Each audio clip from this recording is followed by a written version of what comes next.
I'm Dennis Anderson along with Julie Zenner, and here's what's coming up on Almanac North. Superior's Center Against Sexual and Domestic Abuse wants to paint the town purple in October to promote domestic abuse awareness. Hermantown's Essentia Wellness Center will be opening soon, featuring the YMCA, a community center, and much-needed daycare capacity. And we'll have live music in the studio with singer-songwriter LeBlanc. All this and the business news up next on Almanac North.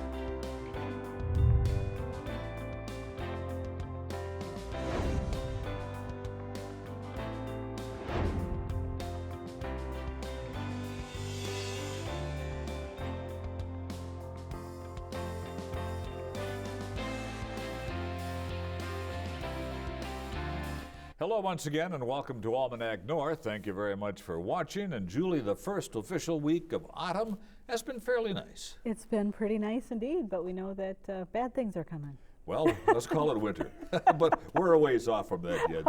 All right. We've got plenty to go on though, some great guests. All right, Yeah. Thank you, Denny, and welcome everyone. Superior's Center Against Sexual and Domestic Violence has plans to paint the town purple next month. October is Domestic Violence Awareness Month, and CASDA will be handing out purple flags to promote awareness. An opening ceremony will be held next Tuesday to kick off the month-long effort, and here to tell us more is Jill Hinner, CASDA's Community Engagement Coordinator, and Melissa Hellerud-Story is CASDA's Domestic Abuse Coordinator. And ladies, thank you so much for coming in tonight. We appreciate it. We appreciate being here. Jill, maybe you could start by just telling us about the plans for October and why it's so important to get this at the top of the community's mind right now.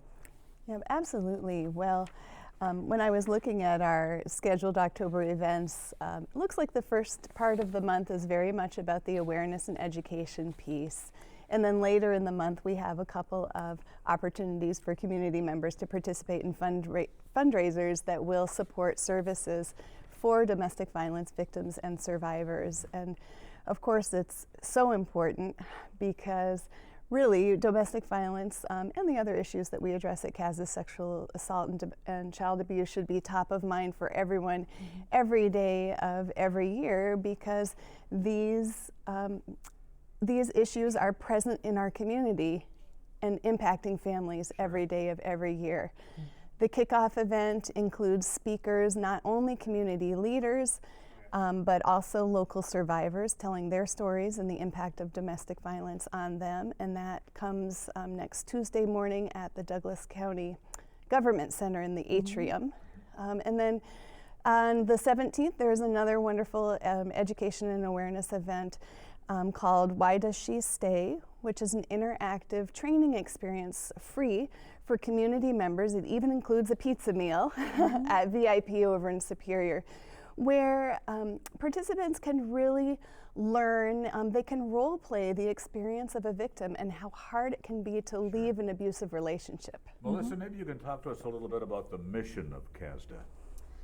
Well, the mission of CASDA is to support, to provide supportive services for victims and survivors of domestic violence, child abuse, and sexual assault, while we work as an agency to promote a violence-free community. So all of our activities that we are going to be participating in and facilitating in through Domestic Violence Awareness Month really hold our mission close to them.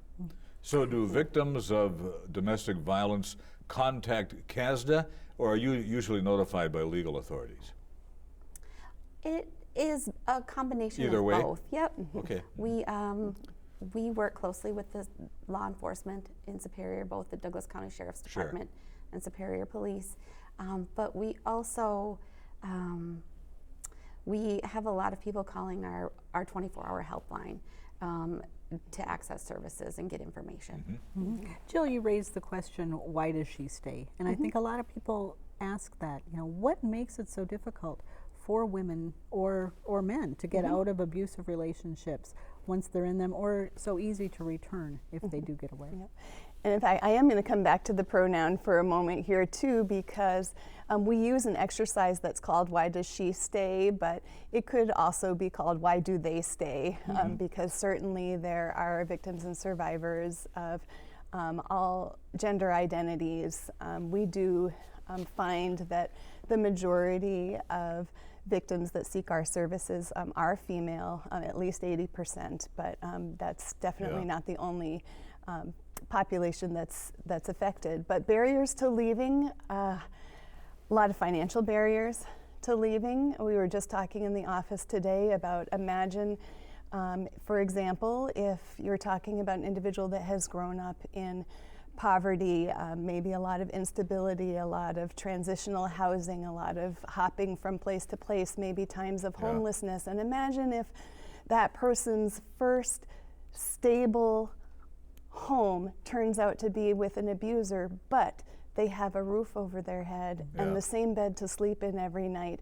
So even that's just one example of one barrier that might make it hard for someone to leave, because perhaps they would have to return to a homeless existence, and perhaps they're choosing, you know, a lesser of two evils. And So that's what just impact, one example. what impact does domestic violence have on families? So many. Yeah, I think that, you know, it has an impact on children. It has an impact on, you know, the safety that children feel within their homes. It has an impact on the mental health of the victims of violence. It, you know, domestic violence is very isolating, and so when there is violence in a home, oftentimes family and friends are not privy to that information, and so it makes everything for the victim. It makes her or him or they feel very alone. And so those are just some of the impacts at home. Once, you know, you go beyond into school settings or work settings, domestic violence has impacts in those areas as well. We only have about 30 more seconds. But what's one thing that people could do if they really want to get involved or make a difference, or you know, just help raise awareness or educate themselves? We probably each have one thing. I'm just going to say, for here locally, they could attend our Domestic Violence Awareness Month Bowl-a-thon on Sunday, October 20th at Village Lanes over in Superior. That is a family-friendly event. It is low cost, but it is also raising funds for services to local victims and survivors. So that's one small and even fun thing that someone could do to show up for Domestic Violence Awareness Month and make a difference. Wonderful. All right, and I imagine that the activities are on your website? Yeah, All they right. absolutely are. Thank you so much for coming in and talking about this. I wish we had more time to get into it, but appreciate it. Thank you both. Thank you so much.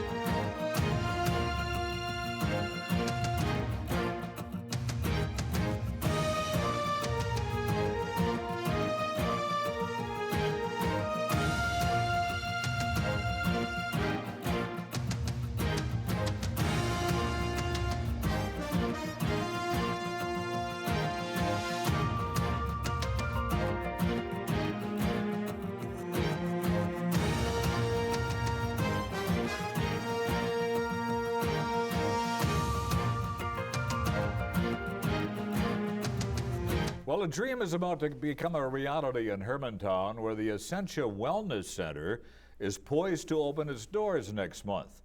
Now, the Wellness Center will be home to a branch of the YMCA with an aquatic center, track, and exercise equipment.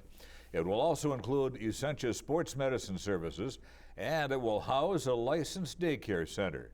And so here to tell us more about this facility is Sarah Cole, President and CEO of the Duluth Area Family YMCA. John Mulder is the Hermantown City Administrator, and Kevin Bourne is Vice President of Finance at Essentia Health. I want to thank all three of you for being here to explain this tonight. Well, Sarah, the Wellness Center is a partnership with really many organizations. Tell us a little bit about how it formed. Absolutely. So we could not do anything that we've done without our great partners. Sure. The City of Hermantown, Essentia Health, the school district, and the YMCA. We've been saying that we're better together. And I think this started as a dream long before I came to this community. I've been here for about 2 years. I think it was really the dream of a lot of folks in the community that there would be a gathering space. And these entities came together to really make something that none of us could have made alone. Mm-hmm. John, it must be pretty exciting for the community of Hermantown. What do you think are the most exciting features that will be in this facility that community members will be able to tap into? Well, I think the two big things is the pool and the aquatic center is certainly going to be a draw for families with young kids. And that's just going to be a fun place to go on those long, cold winter days and that long, cold winter season. But the other part for just the regular community members is a meeting place. There'll be a cafe there. There'll be just a meeting room where they can get together and even have educational seminars and stuff like that. Mm-hmm. Now, will people have to be a member of the Y to use some of these community spaces, or is that available to anybody? No, the great thing about this is that folks, anyone and everyone is welcome to come utilize those community spaces, have coffee. Yellow Bike is going to be a partner in the space, which we're very excited about, and just spend time in those community areas, host a meeting, have a chance to meet up with friends and community members. Kevin, why did Essentia partnership with the Y? You know, this has been a great partnership between the City of Hermantown, the YMCA, and Essentia. We saw this as an opportunity to make a healthy difference in the community. I think it fills a community need for the City of Hermantown, for the region, really, to have these wellness services available. It'll house some services for us, including PT and OT, which are moving some of those services. But then, in addition to that, it'll offer an opportunity to do behavioral health, lifestyle medicine, tobacco cessation, flu, booze, and a number of things that are really focused on community. And John, this is also a job creator, is it not? Well, yeah, there's going to be a number of full-time jobs there that come as a result of that. And there are certainly some jobs from Essentia that are moving to different spots, and there'll be new creation as well. But it's also just going to be an exciting kind of hub for the community. Good. Kevin, what about the synergy with having Essentia housed in the same place as the Y? Oh, I think there's a lot of synergies. It's been a great partnership with the YMCA. I think we do overlap in some places, and I think we can share some things like a therapy pool, which we're going to be using for our PT and OT patients. We will be referring to each other, patients who need services, psychology needs, those kinds of things. There's a lot of overlap between our services. Sarah, daycare center is included. Tell us about that. Absolutely. So we're so excited. We're going to have an early childhood development center, which will provide full-day licensed care for 118 infants, toddlers, and preschoolers. We are enrolling now. We know that childcare is such a need in our community and many communities. So we're so excited to open this space and work with families. And as with all YMCA programs, we offer financial assistance. So I think the other thing that I'm the most excited about is this will be a service that's accessible to all families regardless of income. Mm-hmm. How far an area will the facility draw from? I think initially the thought was that this was really needed in southern St. Louis County. Do you anticipate that there will be people coming from a broad area? Oh yeah, when we initially started talking about this, we were talking to the townships that were around the city of Hermantown and Duluth, and we were talking about townships that were 2 townships away. So I mean, it could very well be 15, 20 miles out, and they're coming to Duluth, Hermantown area for their jobs, and now they stop at the Y on the way home, or they go to the Y in the beginning, or they can get their OT and physical therapy at Essentia as part of their commuting patterns and stuff like that. So it'll really draw on entire southern St. Louis County. A great deal of discussion must have gone in a few years ago even to determine that this was a necessity for the Hermantown area and southern St. Louis County. How did that come about? Well, I think that was a grassroots effort for the community members, and they talked about it's like we need a spot to gather and come together as a community. But then we started looking at some of the health outcomes in St. Louis County. Mm-hmm. In St. Louis County, typically ranks very low in all major health outcomes.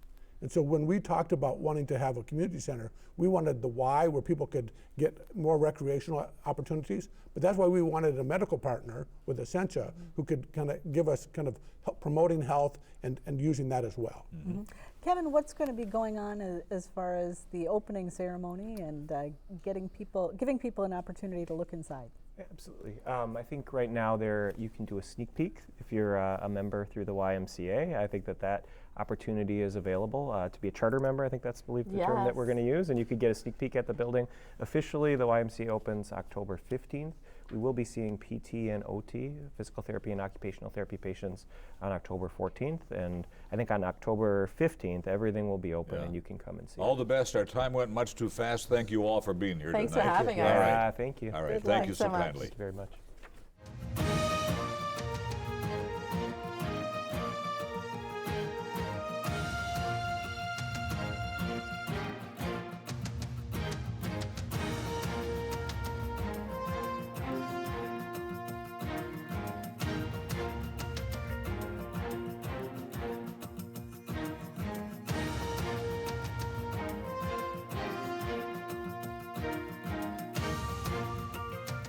Well, we've got a treat for you now. Live music in the studio with singer-songwriter Luke LeBlanc from Minneapolis. And welcome, Luke. Good to have you here. Thank you for having me. Yeah, tell us a little bit about yourself and how you got your start in music. Sure, I'm a folk, Americana, whatever you want to call it, singer-songwriter from Minneapolis, Minnesota. Listened to music all my life, of course, and I think once I hit around the age 11, 12, it started to bug me that I could listen to music, but I couldn't play it myself, so I decided to grab the guitar and start figuring some things out. I understand that you were a big Bob Dylan fan and that he had some inspiration in your music.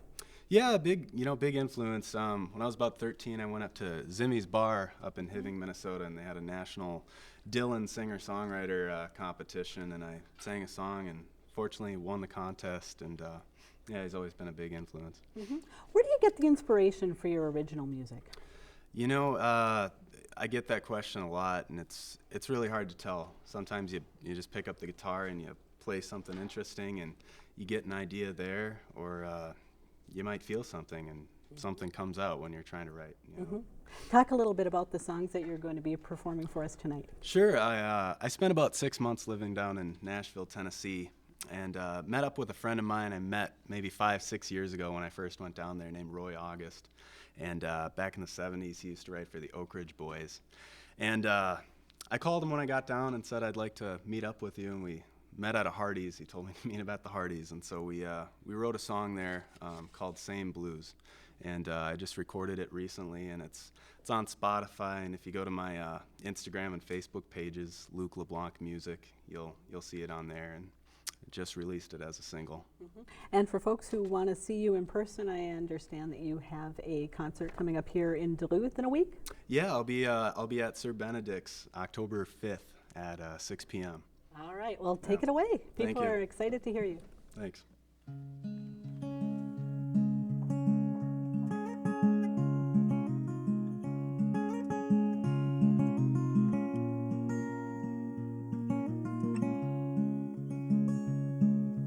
People ask why I hurt so bad. I got what I wanted and I lost what I had. Rainy nights make the heartache slow. We were 2 lanes driving on a 1-lane road. I got the same blues I can't shake. I got the same blues, it's my mistake. I'm walking in the same shoes, hoping they don't break. I got the same blues I can't shake.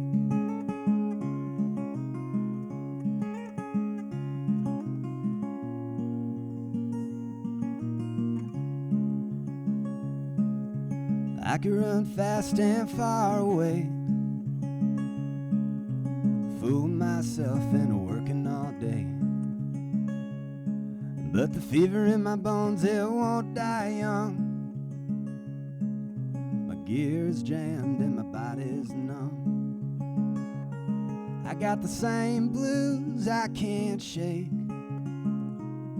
I got the same blues, it's my mistake. I'm walking in the same shoes, hoping they don't break.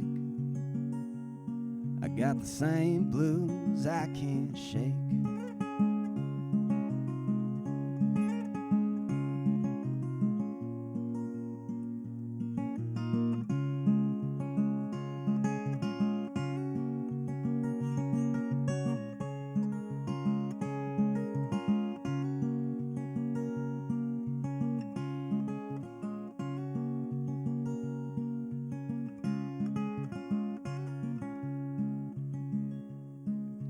Driving at midnight gets me lonesome.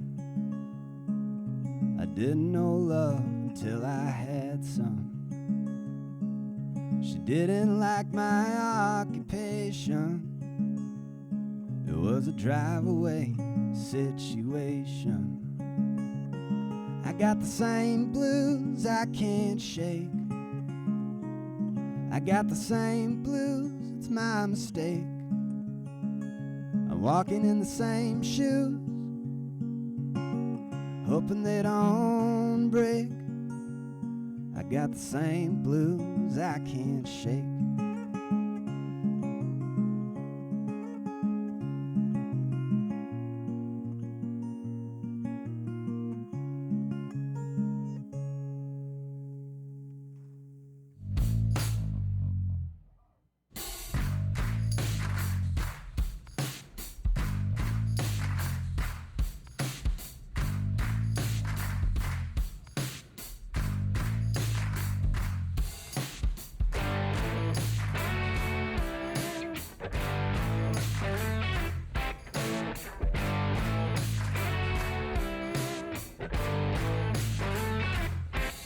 It's time now for the business news from the editors at Business North.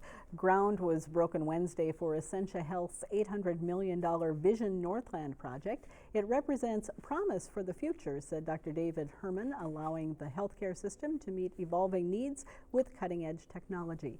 The new structure in downtown Duluth will rise 12 stories above East 2nd Street and overlook Lake Superior. The design will feature single-patient rooms and larger operating spaces. The project was designed by architectural firm Ewing Cole and includes 928,000 square feet of new space. McGuff Construction Company will build the hospital. New 3-year labor contracts are now in place for Duluth's 2 healthcare systems. This week, St. Luke's employees with the Minnesota Nurses Association ratified a contract that brings them to parity with Essentia nurses by 2020. Annual wage increases for nurses are spread across the coming 3 years. The Nurses Association pulled the strike notice filed with St. Luke's Hospital for a work stoppage. Union nurses at Essentia voted to accept a labor contract earlier in September. Members of the House Capital Investment Committee toured through Duluth and the North Shore this month. They viewed sites proposed for infrastructure improvements in the 2020 bonding bill. The committee, chaired by Democrat Mary Murphy of Hermantown, toured the Lake Superior Zoo, WLSSD, Duluth Depot, the Lake Walk, and UMD. Members also stopped in 2 harbors for a presentation on $20 million of proposed improvements to the wastewater treatment plant. Other stops included Split Rock Lighthouse, the Silver Bay Veterans Home, and Lake Vermilion State Park. For more on these and other economic stories, visit businessnorth.com. And you can keep up with our latest programs and topics by following Almanac North on our social media channels. You'll find us on Facebook, YouTube, and Twitter. And for updates about your favorite PBS programs, visit the WDSE website, where you will also find news about the station and learn about our upcoming events. And we leave you tonight with more music from Luke LeBlanc. So for Julie and the crew here at Almanac North, good night, everybody, and be kind.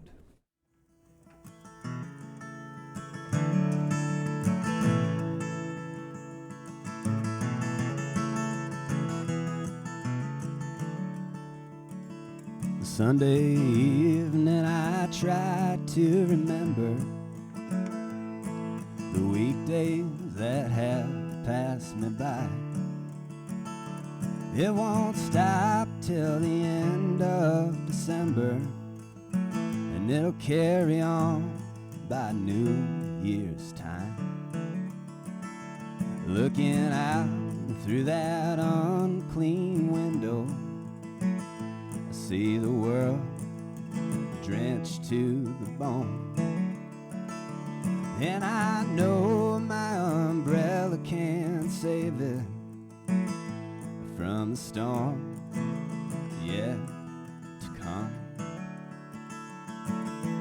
Grandma's drinking scotch at the table, puffing down Pall Malls one at a time. Broken hearts and dreary days don't faze me, but the rain gets me all of the time. Oh, the rain gets me all of the time.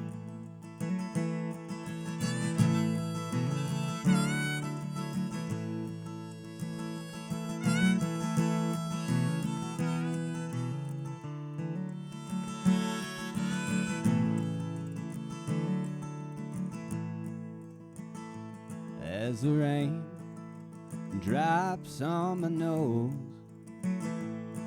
from somewhere in the sky, oh, I know that somewhere out there even God must ask why. And as I walk back to my shelter from everything unfamiliar to me, I take a look back.